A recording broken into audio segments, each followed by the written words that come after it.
રહ્યા છો તે ઓઢવ વિસ્તારમાં ગટર અને પીવાનું પાણી ગંદુ ભળી ગયું હોય તેવી ફરિયાદ લઈને લોકો સ્થાનિક લોકોને સાથે રાખીને અહીંયા માટલા ફોડનો કાર્યક્રમ રાખ્યો છે।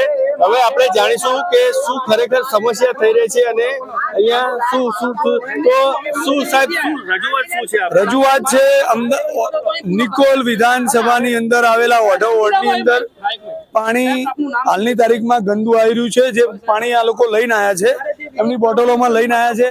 આમ આદમી પાર્ટીની ટીમ એમની સાથે આજે એક રજૂઆત કરવા માટે આવી છે કે ભાઈ આ લોકોને સ્વચ્છ પાણી મળવું જોઈએ। ગટરનું ગંદુ પાણી એ લોકો લગભગ 2 મહિનાથી પી રહ્યા છે। એમની વારંવાર રજૂઆત છતાં આમ આદમી એ સ્થાનિકોનું કોઈ રજૂઆત સાંભળી નહીં, એ માટે અમે એમને સાથે લઈને રજૂઆત કરવા માટે આવ્યા છીએ। ગંદા પાણીનો બહુ મોટો પ્રશ્ન છે, લોકો બીમાર પડી રહ્યા છે। એ વસ્તુનું સરકારનું ધ્યાન ના દોરાયું હોય, કોર્પોરેશન ના જાગ્યું હોય તો અમે એને જગાડવા માટે આવ્યા છીએ। છેલ્લા કેટલા સમયથી આ પરિસ્થિતિ લગભગ છેલ્લા 3 થી 4 મહિનાથી છે। વારંવાર રજૂઆત કરવા છતાં આ લોકોએ કોઈ યોગ્ય પગલાં ના લીધા માટે આમ આદમી પાર્ટીના કાર્યકર્તાઓ સાથે અમે સ્થાનિકોને લઈને અહીંયા રજૂઆત કરવા। શું રજૂઆત હતી ને કેમ અહીંયા માટલા ફોડનો કાર્યક્રમ કરવો પડ્યો?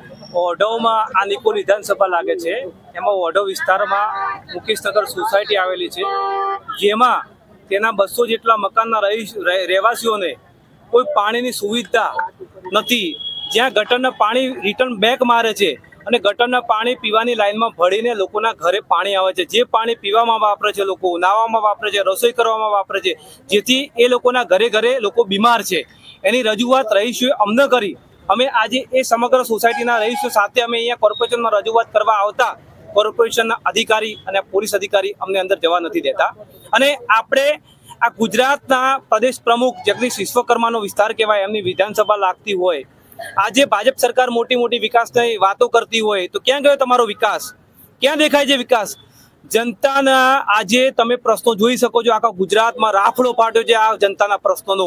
કોઈ ગટરમાં પડવાથી મોત થાય, કોઈનું દૂષિત પાણી પીવાથી મોત થતું હોય, કોઈનું એક્સિડન્ટથી મોત થતું હોય, નહીં રોડ રસ્તાના ઠેકાણા। અમારી મુકેશનગર સોસાયટીની માંગણી એટલી છે કે ભાઈ પીવાની નવી પાણીની પાઇપલાઇન નાખે, ગટરની નવી લાઈન નાખે, આરસીસી રોડ થાય, ત્યાં આગળ સોસાયટીનું હેડિંગનું બોર્ડ લાગે, એવી અમારી સોસાયટી તરફથી અમારી માંગણી છે, જે કોર્પોરેશન અમારી માંગણી સ્વીકારે। અગાઉ આ બાબતને લઈને સ્થાનિકોએ કઈ જગ્યાએ રજૂઆત કરી? અગાઉ મૌખિકમાં કોર્પોરેશનમાં રજૂઆત કરી છે। ભાજપના 4 કોર્પોરેટર છે ઓઢવમાં, એમને રજૂઆત કરી છે, તે છતાંય ભાજપના 4 કોર્પોરેટરો અને મ્યુનિસિપલ કોર્પોરેશનના અધિકારીઓ આ ખાડા કાન કરીને બેઠા છે, કોઈનું સાંભળતું નથી। 1800 કરોડનું બજેટ પાસ કર્યું તો બજેટ ગયું ક્યાં? જનતાના પ્રશ્નો તો 18,000 કરોડનું, તો જનતાના પ્રશ્નો તો એના એ છે। કોર્પોરેટરોને પ્રતિનિધિઓ દ્વારા શું જવાબ આપવામાં આવે? કોર્પોરેટર એવું કે છે કે 2 દિવસમાં થઈ જશે। 2 દિવસ શું, આજે 6 મહિના થઈ ગયા, કોર્પોરેટર ત્યાં જોવા નથી આવ્યા। ત્યાંના ઓઢવ વોર્ડના ઉપપ્રમુખ 50 મીટરના અંતર ઉપર રહે છે, શું એમને નથી ખબર આ પરિસ્થિતિની? ખાલી આ ખાડા કાન કરીને બેઠા છે, જનતાને એવું કહે છે કે 2 દિવસમાં થઈ જશે, 3 દિવસમાં થઈ જશે, ખોટી બાધાઓ આપે છે, બાકી જનતાના કામો થતા નહીં। આ ભાજપની પડતીના નિશાન છે। આવનારા સમયમાં ભાજપને આ કોર્પોરેશનની ચૂંટણીમાં પ્રજા જવાબ આપશે આના વતીનો। હેલો, મુકેશનગરમાં જે ડ્રેનેજના પાણી ગંદુ આવે છે એના અનુસંધાને બધા લોકો આવ્યા હતા।